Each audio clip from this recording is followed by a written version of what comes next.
Hi guys, Cinematic Recapped here. Before we start, warning. Spoilers ahead.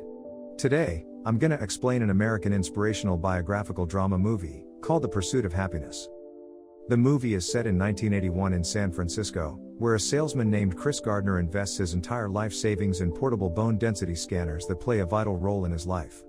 In his daily routine, he drops his son, Christopher Jr., in a daycare and demonstrates the scanners to doctors, pitching as a handy improvement over standard x-rays. The main problem is that he has to sell at least one scanner every month to support his family, but in that month, almost every doctor see the scanner as expensive and unnecessary. Therefore, the time lag between the sales and his growing financial demands angers his already bitter and estranged wife, Linda, who works as a hotel maid. One night, Chris sees a Rubik's Cube at his home, which at that year is still a brand new toy. Linda then asks him if he has already paid the taxes, and Chris tells her that he cannot pay them until he sells one of the scanners, causing Linda to become even more stressed. After she leaves for work, Chris tries to solve the Rubik's Cube, and he finds it quite easy. The next day, he sees a businessman with a sport car and asks him what he does for a living. The businessman tells him that he is a stockbroker, saying his job relies on his math and social skills. From then on, Chris dreams of becoming a stockbroker. He even tells his wife that he will come home late because he wants to apply to be a stockbroker. Hearing this, Linda belittles him, and the two argue about their 2 months of rent to pay. After that, Chris goes to a brokerage firm where there is a broker training program. Since the scanner is impossible to bring inside, Chris hands it over to a street performer. While applying for the program, his attention is suddenly distracted by the street performer who runs away with the scanner. Because of this, he quickly leaves with the application form and attempts to catch up to the street performer, but unfortunately, she manages to escape via the train. The following morning, Chris heads to a stock brokerage firm named Dean Witter Reynolds with his filled-up application form, which he personally delivers to Jay Twistle, a lead manager and partner for the company. However, their interaction is brief as Jay is in a hurry. While walking down the street, he accidentally sees the street performer and her accomplice carrying the stolen scanner. After chasing them furiously, Chris finally gets his scanner back and heads home, where Linda begins to give up on him as he still cannot sell any scanners. A month later, he meets Jay, who is hailing a taxi. Chris reminds him of his application form he submitted earlier, but Jay tells him that he has to go. Fortunately, he manages to take this as an opportunity to talk to Jay by telling him that he is going to the same place. Inside the taxi, Chris tries to tell Jay about his skills and personality, but Jay is completely focused on solving a Rubik's Cube. Because of that, he asks for the Rubik's Cube and ends up solving it just before Jay gets off, impressing him.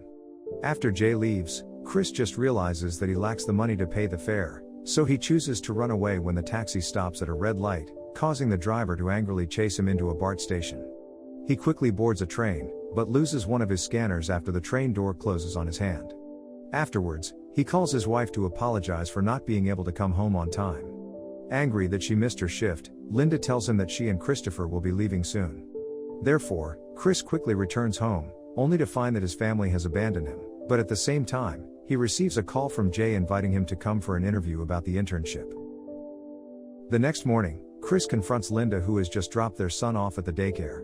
Linda angrily tells him that she is not happy anymore, so Chris allows her to leave, but she cannot take their son with her. That evening, he picks up Christopher and brings him back home. The day before the interview, Chris grudgingly agrees to paint his apartment to postpone being evicted due to his difficulty in paying the rent. While painting, he hears a knock on his door, and finds himself greeted by 2 policemen at his doorstep, who tell him to go with them to the station. The police officer tells him that he has to pay for the numerous parking tickets he has accumulated. As part of the sanction, Chris is ordered to spend the night in jail instead, complicating his schedule for the interview the following day. He also has no choice but to call Linda to take care of their son while he is gone for the day, and luckily, she accepts. The following morning, Chris quickly runs for the interview and arrives at Dean Witter's office on time, albeit still in his shabby clothes. Surprisingly, he impresses the interviewers, despite his appearance, and ends up getting a 6-month unpaid internship. Besides that, he would be amongst 20 interns competing for a paid position as a stockbroker. After the interview, Chris goes back to his house, waiting for his wife and son to arrive. Sadly, his unpaid internship still cannot please Linda, who tells him that she is going to New York because she might get a job at her sister's boyfriend's new restaurant. After Chris bluntly tells her that she is incapable of being a single parent, she agrees that Christopher will remain with him. 1 week later, Chris and his son move 2 blocks down with the help of Chris's friend to a nearby motel that costs less to rent. Since it is Saturday, he accompanies his son to play basketball. Christopher then says that he dreams of going professional, but his father tells him that he might not stand a chance because it is so hard to achieve. After seeing his son's change in attitude, Chris encourages him not to let anyone tell him that he cannot do something, not even him. After that, the two go to a hospital where Chris manages to sell one of his bone scanners, thereby securing the father and son at least some money to live on. The next day, Chris heads to the internship to learn about the trade. During a lunch break, he spots his scanner which he left behind during his earlier escape from the taxi driver. He then chases after the man carrying the scanner, but ultimately fails after he gets hit by a car. Some time later, he gets an opportunity to meet with an important client who is a top-level pension fund manager to discuss some of the company's products. As he runs out of the building, his supervisor suddenly asks for his help to park his car somewhere, causing Chris to miss the important meeting. Over dinner, he tells his son that they might possibly go to a football game. The next morning, the two go to the house of Mr. Ribbon, the important client Chris had previously contacted. He thanks Mr. Ribbon for the opportunity yesterday, even though he missed it.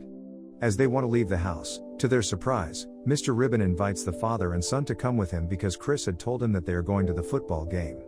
During the game, Chris explains his company's products to Mr. Ribbon, but unluckily, Mr. Ribbon says that he is not going to accept his offer.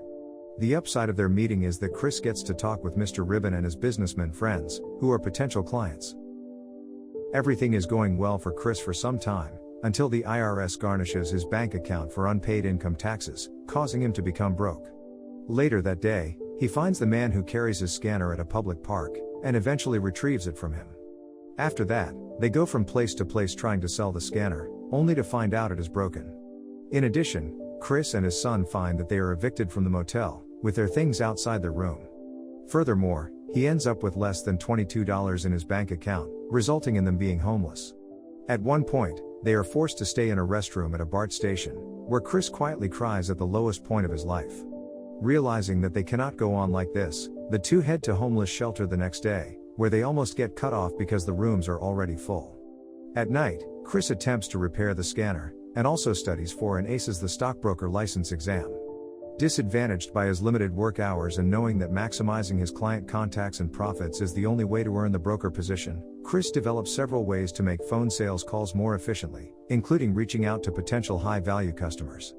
He is forced to defy the protocol as he and his son have to get in line early to the homeless shelter. Regardless of his challenges, he never reveals his lowly circumstances to his colleagues, even going so far as to lend one of his bosses, Mr. Frome, $5 for cab fare, an amount he cannot afford. Later, Chris donates his blood to earn extra money and uses the money to buy a part of the scanner, thus successfully repairing it at the homeless shelter. Soon, he is able to sell the last of his scanners to a physician, making enough money for them to sleep in a hotel. As he concludes his last day of internship, Chris is summoned to a meeting with the partners. Meanwhile, Mr. Frome notes he is wearing a new shirt, to which Chris explains that he thought it appropriate to dress for the occasion on his last day. Mr. Frome then smiles and says that he should wear another one tomorrow, letting him know he has won the coveted full-time position. Holding back tears, Chris shakes hands with the partners and thanks them. Before going outside the building, Mr. Frome reimburses him for the previous cab ride. He then rushes out to his son's daycare to embrace Christopher.